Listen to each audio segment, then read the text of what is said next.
வணக்கம் தோழர்களே, நான் சுந்தரவள்ளி. நேற்றுங்க 3 மணி நேரம் நடந்த ருத்ர தாண்டவத்துல ஈரான் அடிச்ச அடியில இஸ்ரேல் உருக்குலைந்து போயிருக்கிறது. அமெரிக்கா $200 மில்லியன் மேல கடுமையான சேதாரத்தை அடைந்திருக்கிறது. இன்னொரு பக்கம் நீங்க பாத்தீங்க அப்படின்னா, நடுக்கடல்ல 2000க்கும் மேற்பட்ட படகுகளை நிறுத்தி சீனா இன்னொரு பக்கம் அடிக்க ஆரம்பிச்சிருக்கு. மொத்தமா தேன்கூட்டுல கை வச்ச மாதிரி அமெரிக்கா கதறி போய் உட்கார்ந்துருக்கு. என்ன நடக்குது தோழர்களே? தேவையே இல்லாத ஒரு போரை உருவாக்கி அதுல ஆயுதத்தை விற்பது அமெரிக்காவினுடைய வேலை. அமெரிக்கா ஒரு அடியாளு, ராணுவத்தை வைத்து அடிக்கிற ஒரு அடியாளு. இதுல ஆயுதத்தை விற்பதற்காகவே போரை உருவாக்கக்கூடிய கேவலமான ஒரு வியாபாரியும் கூட அமெரிக்கா. இந்த வியாபாரத்துல கூட்டாளி தான் இஸ்ரேல். அப்ப வேண்டுமென்றே இன்னொரு நாட்டின் மீது போரை திணிச்சாங்க. தேவையே இல்லாத போருங்க. பேச்சுவார்த்தை நடந்துட்டு இருக்கும் போதே கமேனியை குறிவைத்து 30க்கும் மேற்பட்ட குண்டுகளை போட்டு அவரை படுகொலை செஞ்சுட்டு, நேத்து கூச்சம் இல்லாம ட்ரம்ப் சொல்றாரு, கமேனி ஒருவேளை செத்திருக்க மாட்டாரு, அவர் உயிரோட இருக்காரு, அதான் இவன் திரும்ப அடிக்கிறான் அப்படின்ற மாதிரி உளறிட்டு இருக்கிறார். நேத்து என்ன நடந்துச்சு தெரியுங்களா? ஈரான் இதோட அவ்வளவுதான், முக்கியமான தலைவர்கள், ராணுவ அதிகாரிகள் எல்லாம் இறந்துட்டாங்க, ஈரான் பல்ட்டி அடிச்சிரும், கைய கட்டி நின்றோம் அல்லது சரணடைஞ்சிரும் அப்படின்னு அமெரிக்காவும் இஸ்ரேலும் எதிர்பார்த்தாங்க. ஆனா நடந்ததோ வேறு. ட்ரூ ப்ராமிஸ் 4 என்கிற பேர்ல, உண்மையான சத்தியங்க, ட்ரூ ப்ராமிஸ் 4 அப்படின்ற பேர்ல 24வது வேவ் அலை என்ற பெயர்ல அடிச்சு வெளுத்திருக்கிறாங்க. நம்ம ஏற்கனவே அவங்க என்ன மாதிரியான ஆயுதங்கள் வச்சிருக்காங்கன்னு பார்த்திருக்கிறோம். பாதாள குகையில அவ்வளவு ஆயுதங்களை அடுக்கி வச்சிருக்கிறாங்க. நேற்று ஒரு வீடியோ வெளியாகி பெரிய அதிர்ச்சியவே கொடுத்துச்சு. அவ்வளவு சின்ன சின்ன போட்டு கடல் தளத்துக்குள்ள அடிச்சு காலி பண்றதுக்கான சின்ன சின்ன போட்டு, அந்த போட்டே வந்து என்னவா ராணுவ ஒரு மிகப்பெரிய மிசைல் அளவுக்கு இருக்கு, ஒரு ஏவுகணை அளவுக்கு இருக்கு. ஒரு போட்டை இறக்கி விட்டாலே அங்க வர்ற கப்பல் எல்லாம் முடிச்சு விட்டுரும். அப்படியானதெல்லாம் அவ்வளோ சேகரிச்சு வச்சிருக்கிறாங்க. இதுக்கு இடையில தான் ட்ரம்ப் ரொம்ப வாய் விடுறாரு. என்னவா, இங்க பாரு, ஆயுதங்களை எல்லாம் போட்டுட்டு சரணடைஞ்சிருங்க, நாங்க உங்களுக்கு மன்னிப்பு கொடுக்கிறோம், எங்களை கேட்காம எந்த தலைவரையும் தேர்ந்தெடுக்காதீங்க, அப்புறம் நாங்க உங்க மன்னிக்க மாட்டோம். இப்படி பல உருட்டுகளை விட்டுதான் உதவாங்கி இருக்கிறாரு ட்ரம்ப். நேத்து மட்டும் ஒரு 3 மணி நேரம் ருத்ர தாண்டவம் ஆடி இருக்கிறது ஈரான். 3 மணி நேரம் 1000 கிலோ நிரப்பப்பட்ட திடப்பொருள் நிரப்பப்பட்ட ஏவுகணைகளை வச்சிருக்காங்கன்னு பேசணும்ல, ஞாபகம் இருக்குங்களா? அந்த ஏவுகணைகள் நேத்து ஏவி இருக்கிறாங்க, விடாம அடிச்சிருக்கிறாங்க 3 மணி நேரம். இது யார் அடிவாங்கனா அப்படின்னா, இஸ்ரேலுடைய தலைநகரமாக டெல் அபிவிஸ் அட்டி நோரிக்கிட்டாங்க, விழுந்துட்டே இருக்கு. எவ்வளவுதான் இவங்க வான் பாதுகாப்பு கருவிகள் போய் அடிச்சு காலி பண்ணும், டம்மு டம்மு டம்மு டம்மு டம்முன்னு விழுந்துட்டு இருக்கு. மக்கள் அதிர்ச்சியில உறைஞ்சிருக்காங்க. பாருங்களேன்.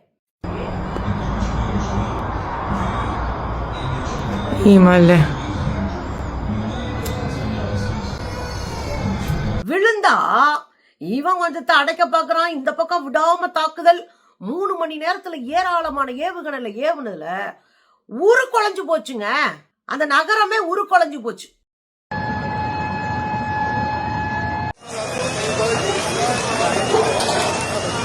பாத்தீங்கல்ல, விழுந்ததுல நகர தீப்பற்றி எரிஞ்சிருக்குங்க. பயங்கரமா வந்து ஒரு ஒரு அதிர்ச்சியை இஸ்ரேலுக்கு ஏற்படுத்தி இருக்கிறது.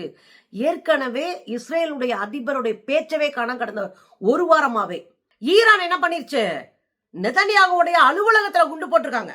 அதுக்கு பிறகு அவருடைய அறிக்கைகள் வருதே ஒழிய அவர் என்ன ஆனாருன்னு தெரியல. இதான் சூழல். இந்த சூழ்நிலை தான் இஸ்ரேலுடைய தலைநகரத்தை போட்டு துவம்சம் பண்ணிட்டு இருக்காங்க. குண்டு மழை பெஞ்சிட்டு இருக்கு, காப்பாற்ற முடியாம தவிச்சிட்டு இருக்காங்க. இப்ப மக்கள் எல்லாம் என்ன பண்றாங்க, இந்த அரசாங்கம் சொல்றாங்க, போய் ஒளிஞ்சுக்கோங்க, பாதாள அறையில ஒளிஞ்சுக்கோங்க, பதுங்கு குழியில ஒளிஞ்சுக்கோங்க. பங்கர் அப்படின்னுவோம், பதுங்கு குழிக்கு பேரு பங்கர். பங்கர்ல போய் ஒளிஞ்சுக்கோங்க, இல்லைன்னா ரொம்ப கஷ்டமாயிரும் அப்படின்னா மொத்த கும்பலும் ஓடி போய் பதுங்கு குழியில ஒளிஞ்சிட்டு இருக்கிறாங்க. அப்ப நடுங்க வச்சிருக்குங்க இந்த 3 மணி நேர தாக்குதல். இதுக்கு இடையில தான் புதிதாக தேர்ந்தெடுக்கப்பட்ட முஸ்தபா கமேனி, அதாவது கமேனி அவர்களுடைய மகன் முஸ்தபா கமேனி என்ன பண்ணிருக்காருன்னா, அமெரிக்காவை நாங்கள் பழி வாங்காம விட மாட்டோம், சரணடைகிற பேச்சுக்கே இடம் இல்ல, நீங்களா நாங்களா பழிக்கு பழி வாங்கி பார்ப்போம் அப்படின்னு அறிக்கை வெளியிட்டு இருக்காரு. வந்தோடனே முதல் அறிக்கையே உங்களை நாங்க விட மாட்டோம், அமெரிக்காவை நாங்க விட மாட்டோம், பதிலடி கொடுப்போம் அப்படின்னு உறுதியா அறிக்கை வெளியிட்டு இருக்காரு. இது பேரதிர்ச்சி அமெரிக்காவுக்கும் இஸ்ரேலுக்கும் தருது. கமேனி இறந்துட்டாங்கன்னா கம்முன்னு போயிருவாங்கன்னு நினைச்ச ஒரு கூட்டத்துக்கு அடிச்சு நொறுக்கி ருத்ரதாண்டவும் ஒரு பேரதிர்ச்சி ஏற்படுத்தி என்ன பண்றதுனே தெரியாம 2 நாட்டை நிக்க வச்சிருக்கு. இதுல ஓமன் நாடு உட்பட இந்த வளைகுடா நாடுகளில் இருக்கக்கூடிய ராணுவ தளங்கள், அமெரிக்காவினுடைய ராணுவ தளங்கள், உங்களுக்கு சந்தேகம் இருக்கக்கூடும். இப்ப நிறைய பாஜக கும்பல் ஒரு பரப்புரை பிரச்சாரத்தை பண்றாங்க. பாருங்க கல்ஃப் நாடுகளுக்குள்ளேயே சண்டை போடுது இந்த ஈரான், வேணும்னே இந்த மக்களை கொன்று குவிக்குது பாத்தீங்களா அப்படின்னு ஒரு பரப்புரை பிரச்சாரத்தை செய்யுது. ஈரான் குண்டு போடுறது யார் மேல? மக்கள் மேல கிடையாது, அங்க இருக்கிற ராணுவ தளங்கள் மேல. எந்தெந்த நாடெல்லாம் அமெரிக்காவுக்கு சப்போர்ட் பண்ணி அவங்க ராணுவ கருவிகளை கொண்டு வந்து ஒரு தளம் அமைச்சு உட்கார்ந்துருக்காங்களோ அந்த தளத்தின் மீது தான் குண்டு போடப்படுது. அதுல 1-2 மிஸ் ஆகி வெளியே விழுகுதுன்னு வச்சுக்கோங்களே, அதுதான் தாக்கப்பட்டிருக்கு. ஒட்டுமொத்தமாக வளைகுடா நாடுகளில் நிறுத்தப்பட்டிருந்த அமெரிக்க ராணுவ தளங்கள் சிதறடிக்கப்பட்டிருக்கு, ஒட்டுமொத்தமா சிதறடிக்கப்பட்டிருக்கு. இதுல 5 இந்தியர்கள் படுகொலை செய்யப்பட்டிருக்கிறாங்க. வீடுகள் மேல விழுந்த குண்டுல 5 இந்தியர்கள் இறந்து போயிருக்கிறாங்க. 220க்கும் மேற்பட்ட அமெரிக்க ராணுவ வீரர்கள் படுகொலை செய்யப்பட்டிருக்கிறாங்க. இந்த போர்ல இறந்திருக்காங்க, குண்டு வெடிச்சு இறந்திருக்காங்க. அதுவும் எல்லாருமே அந்த ராணுவ தளங்கள்ல இருந்தவங்க, ராணுவ வீரர்கள் 220 பேர். இதுக்கு இடையில அமெரிக்கா ஒரு விமானம் வச்சிருக்கு. அந்த விமானத்துடைய வேலை என்னன்னா, நடுவான்ல போர் செஞ்சிட்டு இருக்கும் போது எரிபொருள் தீந்து போச்சுன்னு வச்சுக்கோங்க விமானங்களுக்கு, இந்த விமானம் நடுவானத்திலேயே எரிபொருளை நிரப்பும். அந்த உத்திகளை கொண்ட ஒரு விமானம். அந்த விமானத்தை அடிச்சு நொறுக்கிட்டாங்க ஈரான். நடுவான்ல அமெரிக்க விமானங்களுக்கு எரிபொருள் நிரப்பக்கூடிய விமானத்தை அடிச்சு காலி பண்ணிட்டாங்க. உடனே அமெரிக்கா என்ன பண்ணுதுன்னா, இது ஈரான் அடிக்கல, தவறுதலா ஏற்பட்ட விபத்துல அது உடஞ்சிருச்சு, அது காலி ஆயிடுச்சுன்னு அறிக்கை விட்டுட்டு இருக்கிறாங்க. இப்ப வாங்கின அடியெல்லாம் நம்ம அண்ணன் வடிவேல் மாதிரி அதெல்லாம் ஏமாற விழல அப்படின்னு கிளம்பிட்டு இருக்கு இந்த அமெரிக்கா குரூப். அல் ஹதீக், பிரின்ஸ் சுல்தானா போன்ற இந்த வளைகுடா நாடுகளில் இருக்கக்கூடிய மிகப்பெரிய அமெரிக்க ராணுவ தளங்கள் நிர்மூலம் செய்யப்பட்டிருக்கு, மொத்தமா முடிச்சாச்சு. பல கோடி ரூபாய் நஷ்டத்தை ஏற்படுத்தி இருக்கிறது ஈரான். நியூயார்க் டைம்ஸ் பத்திரிகை உங்களுக்கு நல்லா தெரியும், உலகம் புறம் பார்க்கிற ஒரு பத்திரிகை நியூயார்க் டைம்ஸ். அது புள்ளி விவரங்களோடு ஒரு பெரிய கட்டுரை எழுதி வச்சிருக்கு. அதுல என்ன சொல்றாங்கன்னா, அமெரிக்கா இதை எதிர்பார்க்கல, ஈரான் திரும்ப இந்த அடி அடிப்பாங்கன்னு அமெரிக்கா எதிர்பார்க்கல, மிகப்பெரிய சேதாரத்தை அமெரிக்கா சந்திச்சிருக்கு. இதுவரை அமெரிக்காவிற்கு சொந்தமான 17 ராணுவ தளங்கள் அடிச்சு தகர்க்கப்பட்டிருக்கு.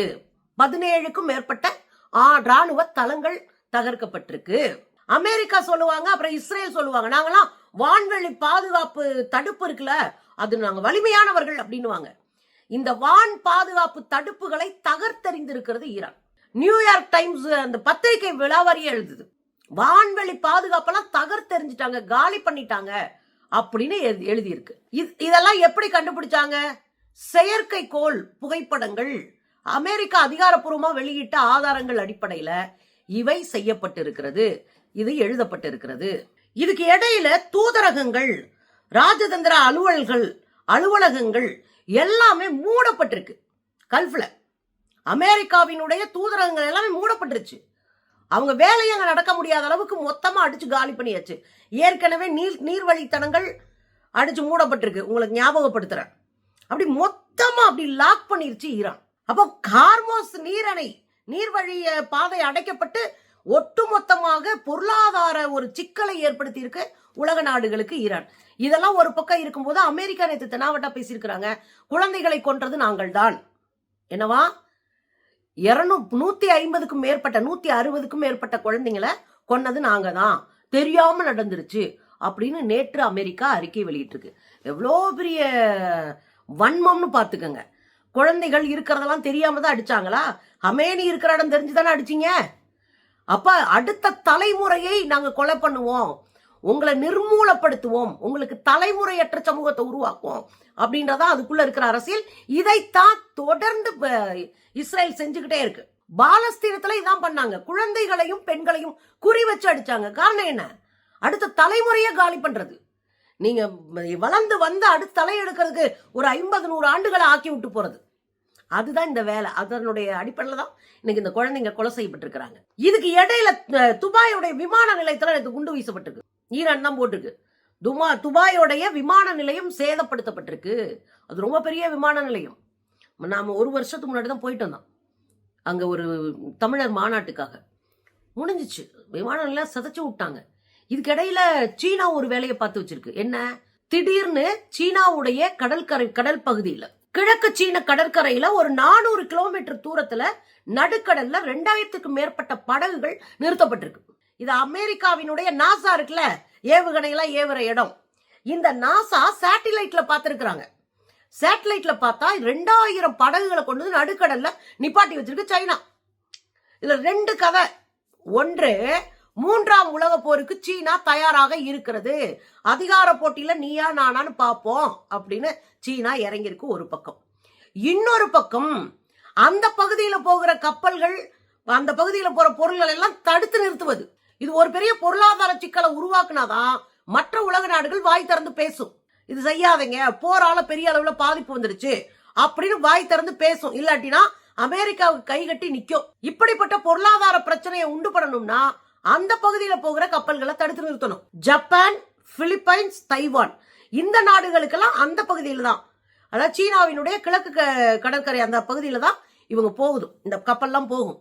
அப்ப அதை ஸ்டாப் பண்றதுக்கான வேலையும் சீனா இறங்கி இருக்கிறதாக பேசப்படுது. அப்போ ஒரு விஷயம் புரிஞ்சு போச்சுங்க, அவெல்லாம் பாவம் சாதாரண ஆளு, அடிச்சா என்ன பண்ணுவான், திரும்ப கேட்க ஆள் இல்ல அப்படின்னு நினைச்சுக்கிட்டு அதிகாரமும் அதிகார வெறியும் ஆடும்போது திரும்ப அடிச்சா தாங்க முடியாத அடி கிடைக்கும் என்பதை அமெரிக்காவும் இஸ்ரேலும் இப்போது புரிந்து கொண்டார்கள். மக்களினுடைய கண்ணீர் அவர்களுக்கு புரிய வச்சிருக்கணும். ஆனா அதிகார வெறி அவ்வளவு சீக்கிரமா அடங்காது. அடி மேல அடிச்சு அடக்கிக்கிட்டு இருக்கு ஈரான்.